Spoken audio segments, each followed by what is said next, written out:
Hello everyone and welcome to Entertainment Life. Today we're talking about Nat Turner Revue presents Dr.Albertos Smelly Finger of Fear.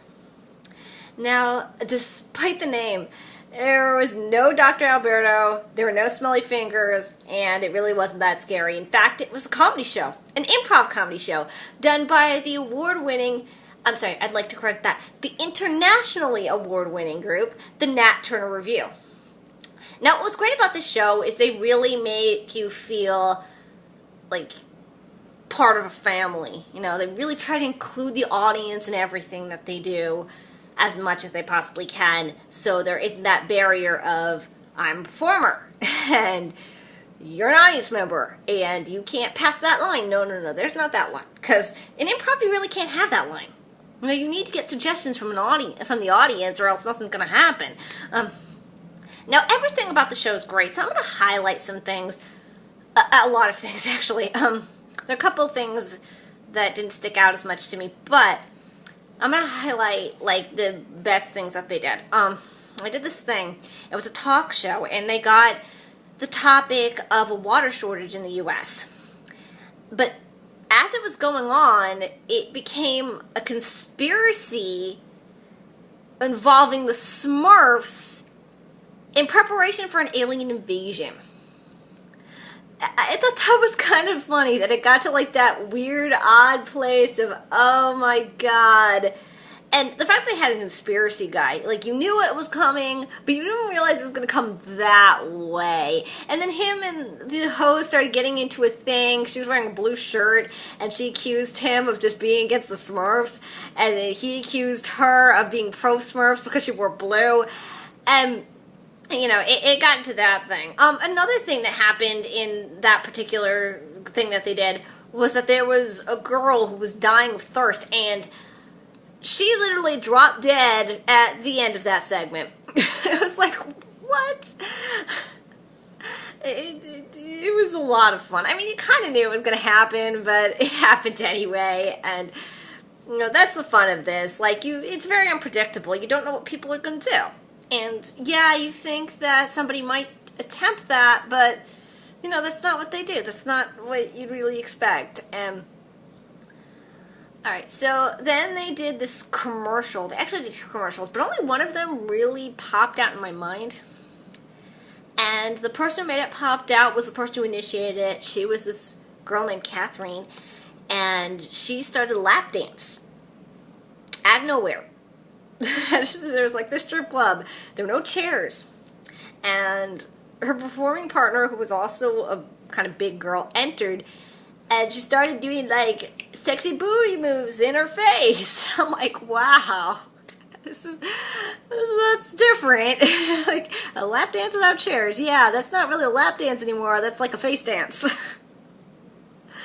But you know, the audience ate it up. I really enjoyed it, and you know, it was definitely one of the big highlights that they had. They also did this women's show thing.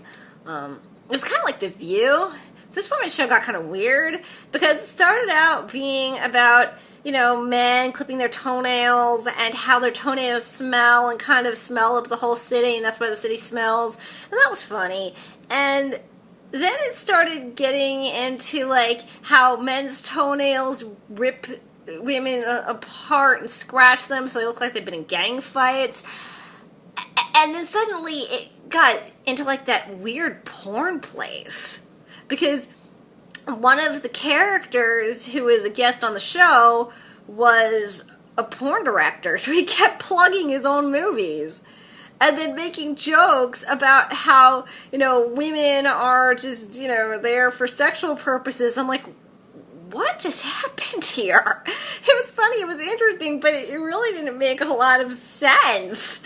But, you know, I guess that's what this group does. They start on something, and then it turns into something else entirely. And I think that that's what every improv group has to do. If you know that what's coming next, it's not fun, it's not interesting, it's just stuff. And if you see the same things over and over again, you're going to get bored. You're never going to go see any improv group or any comedy group ever again because they all just do the same things and regurgitate the same things that they've seen before. But if you throw in, like, new nonsensical things, I'm like, oh my god. So that got interesting. There's also this poetry thing that they did that was a lot of fun. Yeah, they did this thing. They actually brought in a couple audience members to do it. It turned out one of them was an old member of the group who stopped by and just kind of did it. His was interesting. He did an amazing job. I found out later that he actually hadn't done it since, like, 2006? That's 8 years. And he messed up. I didn't know he messed up. He just willingly told me that he messed up. I'm like, you messed up? Like, I thought that was part of the character and part of the charm of what was going on. And I'm like, okay. Well, you handled that very well. Good for you. There were a couple other characters in that segment, poetry segment they did that really popped out. There was this woman who advocated for African American freedom. It was awesome. She was a little more intense than the others. I was not expecting something that intense, I have to be honest. I mean, come on, this is a comedy show. You don't expect it to get, like, really, really serious. But it did. It got to that serious place. But in, like, kind of a funny, goofy way, because the topic was being a ballerina, and all of a sudden this guy was leaping and running to his freedom in, like, a ballet fashion. I was like, whoa, whoa. Like, I don't know whether to be liberated and proud for the man or just burst out laughing because that sounds kind of funny. But it followed up with an actual funny person. It was a woman who dressed up as, well, she didn't actually dress up, but she was playing a man who was a hillbilly. Had the longest damn name I've ever heard of. But I guess when you have a hillbilly, you kind of expect them to have the longest names on the planet, especially if they're country singers. This guy sang. He sang a song about how he wanted to be a ballerina, and the way that it ended is everybody stared at him because he was the only male hillbilly ballerina that they'd ever seen. To be honest, I've never seen a hillbilly male ballerina. I've never seen a hillbilly ballerina. I think the person kind of started a new trend. Hillbilly ballerinas. I'd love to see that. I'd love to see a ballet with hillbillies. Let's do it. Come on, everybody. Let's go create one. Let's go create one right now. Let's just turn off your computers and turn off your screens and let's just go. And, well, they also had a comedian who showed up. Like an actual comedian. This was after the poetry segment. They had a comedian, and his name is Nick Ruggia, I think is what they said. He was really funny. You know, he did some jokes that were kind of rubbing on the slightly offensive side.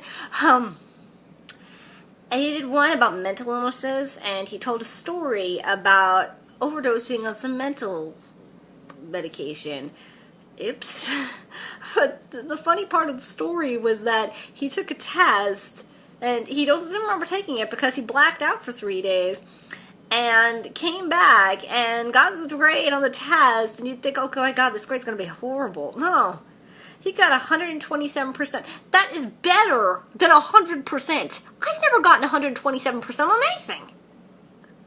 I didn't really think that was possible, except in my psychology classes when I used to get like 114, 115, sometimes 120.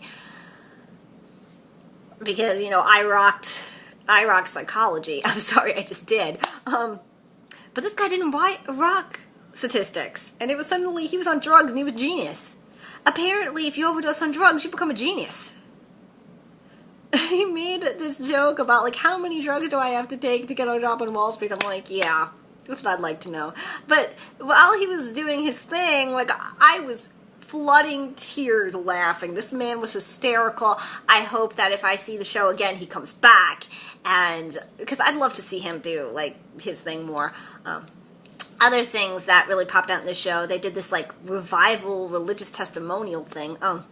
The first person who went up and did it, she was alright, but, you know, she's lost a little bit of steam. I think it was her first time doing it. I could kind of tell. Not fully tell, but she wasn't as strong as the second guy. You could tell he's done it like 1,000 times. Not to say they both weren't amazing together, because they were. I mean, the first person brought up a lot of cool stuff. She brought up, like, connecting everyone together and connecting to God, which probably wasn't the best idea to use the word God, because people get kind of funny about mentioning religion. And making fun of religion. There's some people who get a little funny about that. But, I got the point she was making. And to be honest, I know people who advocate God and the internet, on the internet all the time. So I understand what she was trying to do, where she's trying to come from. But like I said, the second guy, like, he just brought it and brought it and brought it and brought it. They were laughing hysterically at this man. That's right. Rich Jackson knows how to rock a room. That's all I have to say. He knows how to rock a room. And it was very clear, especially in that particular thing. The last thing they did, which is actually the last thing I want to highlight and talk about, is they did a kids show. And in the kids show, the person who was hosting it was actually the girl from the revival thing. She was a little better at this. She kind of came up with her own cute little, theme song, which was adorable. Theme song's completely adorable. And then she started the show, kind of introduced what she was doing. She made cookies. Magic cookies. Oh, and I forgot to mention, she's a magic sheep.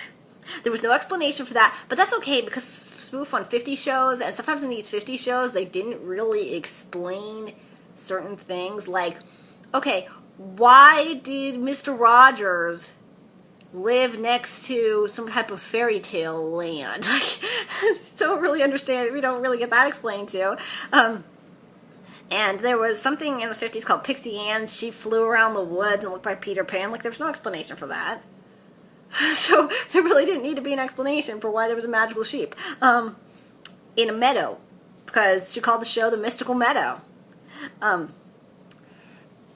she made cookies, like I said before. The cookies had these special ingredients. Like, the magic kind of came from what could be thought of as drugs. In fact, the more she pushed, the more, like, it went on, the more I was thinking, like, yeah, she was making cookies out of drugs. That's just what she was doing. Made magic grass from Jamaica, and enchanted mushrooms that she didn't know where they came from, and pixie dust that she got from Charlie Sheen. I think she meant angel dust, but pixie dust sounds much more enchanted, so I like that she used the word pixie instead of angel to kind of get the idea across. And I think if Charlie Sheen was there, he would have kicked her ass. So you know how he is about his drug addictions. Especially when she said that she'd give the rest of it to him when she was done using whatever she had to use. Also, other characters came by, which were a lot of fun. There was a transvestite she was crack up. She was just great. I loved the transvestites so much. It got really interesting when the drunken neighbor came by and started making fun of the transvestite.